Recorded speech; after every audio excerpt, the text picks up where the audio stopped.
Well, hi, you join me for another of my videos and we're all prepared as normal. Got my notes and my camera and my old camera as well, and I haven't had to come very far this time, in fact on my doorstep, because this one is about Waddesdon Manor. Our story starts in 1874 when Baron Ferdinand, a rich man and a banker, bought a big piece of land just outside Waddesdon. He then decided that he'd build his stately home. It took 9 years to build Waddesdon Manor. Baron Ferdinand had decided that he wanted the manor house, the stately home, built in the style of a French castle, chateau, like you see down the Loire Valley, and his wish was granted. It truly was a magnificent building, and Queen Victoria came on a royal visit in 1890. She was apparently really impressed with the place. Sadly though, just about 16 years after he'd ordered it built, Baron Ferdinand died. Someone else was to inherit this amazing building, but I'll tell you more about the history after we've had a look inside. Let's go inside.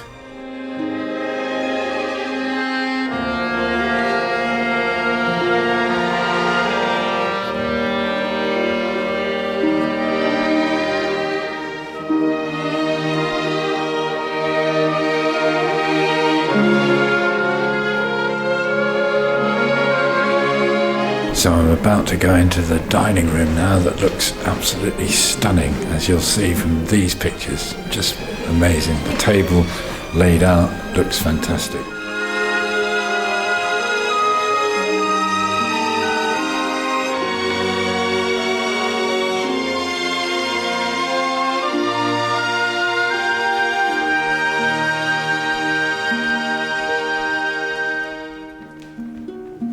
Queen Victoria visited Waddesdon Manor, and one of the things she particularly liked were the chandeliers, which were among the first in Britain to use electricity rather than candles, and she thought this was pretty amazing. And as you can see, they're still using electricity today and they're still amazing. This is what's called an automaton clockwork thing. Unfortunately, it's not going at the moment.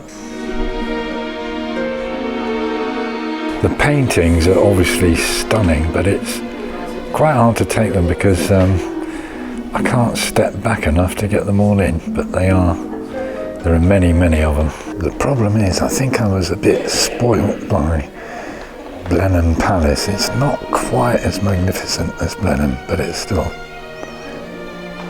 pretty stunning, really.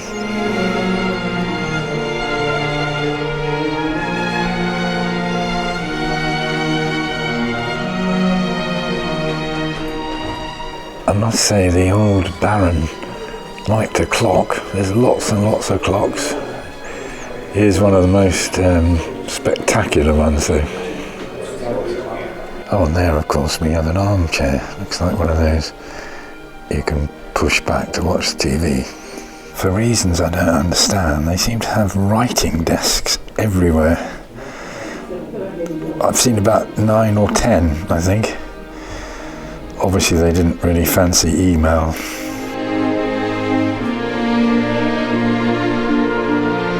This is a painting of a race meeting, the July meeting in Goodwood, which still happens to this day.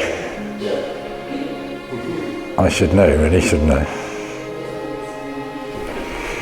And here's a picture of the current Baron, stuck on the wall. I think he's got jeans on, but anyway. And lo and behold, another writing desk. Jesus, it's about 19. So here's a much more modern dining room, which is interesting to see, and a huge bottle of wine on the table. After that, I think they'd be under the table, but anyway, let's move on. Well, I'm going to stop the tour now and go back outside because it's getting a little bit samey. I mean, once you've seen one lot of magnificence. You've seen it all really, so we'll pop outside now.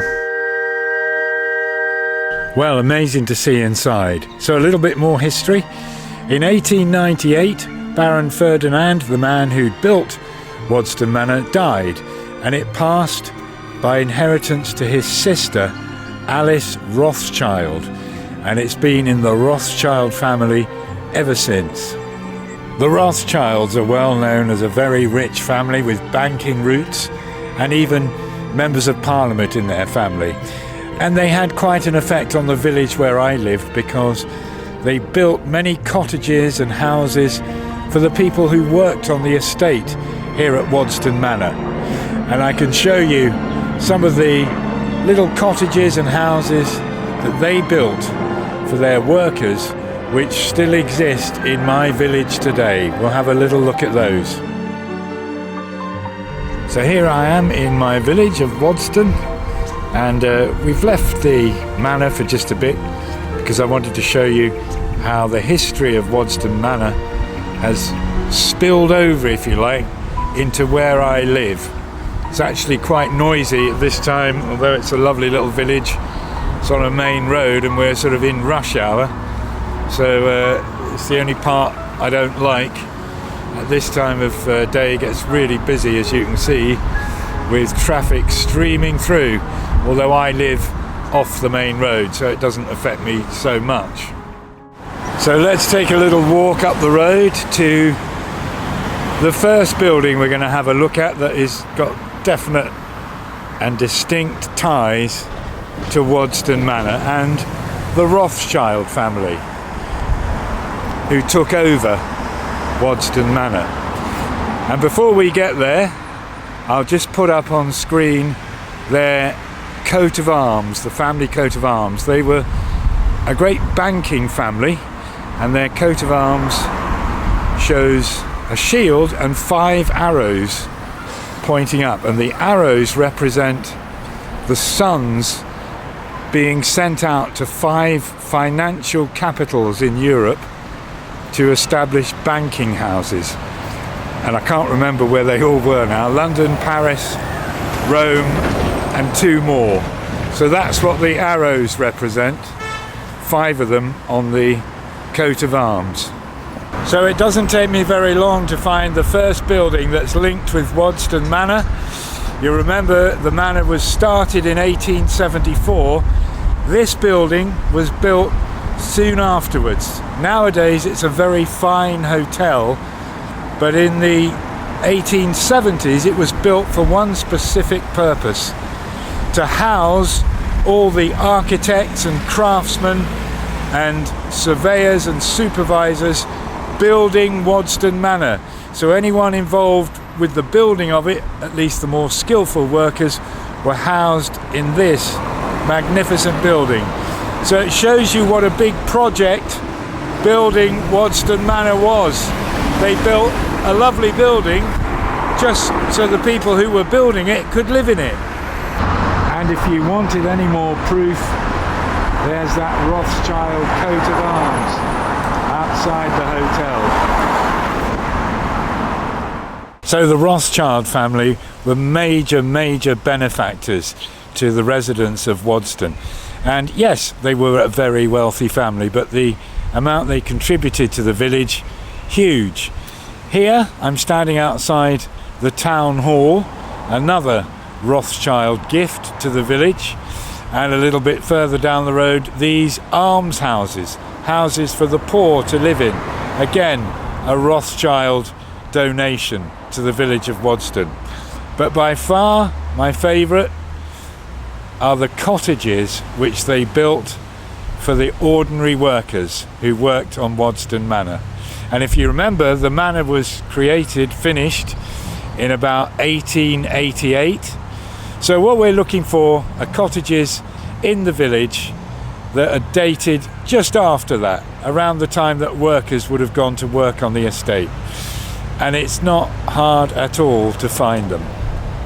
So I'm just going to take a little stroll up my street now, and it won't take me long at all to find some of these Rothschild cottages. They're very charming, built for the workers in the days when they were building the manor. And there's that coat of arms on these lovely old cottages.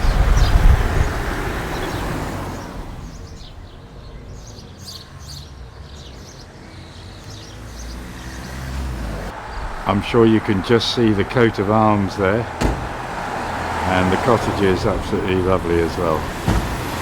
Modernised a bit, of course, but built originally for the workers of Waddesdon Manor. All along my street, an abundance of cottages built by the Rothschilds for their workers. I don't know what kind of employer they were, whether they were good, whether they charged lots of rent or whatever, but I do know that at one time over half the residents of this village worked on the Waddesdon Manor estate, so it was a huge part of the village of Waddesdon. That's a look inside the village. Now let's go back to the manor.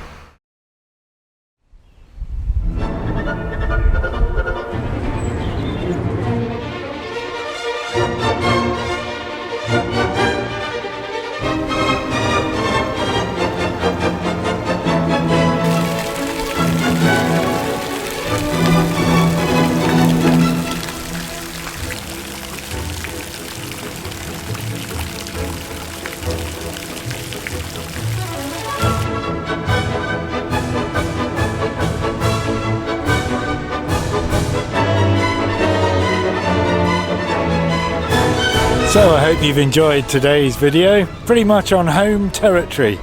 That was my look at Waddesdon Manor. We'll bring you another one soon.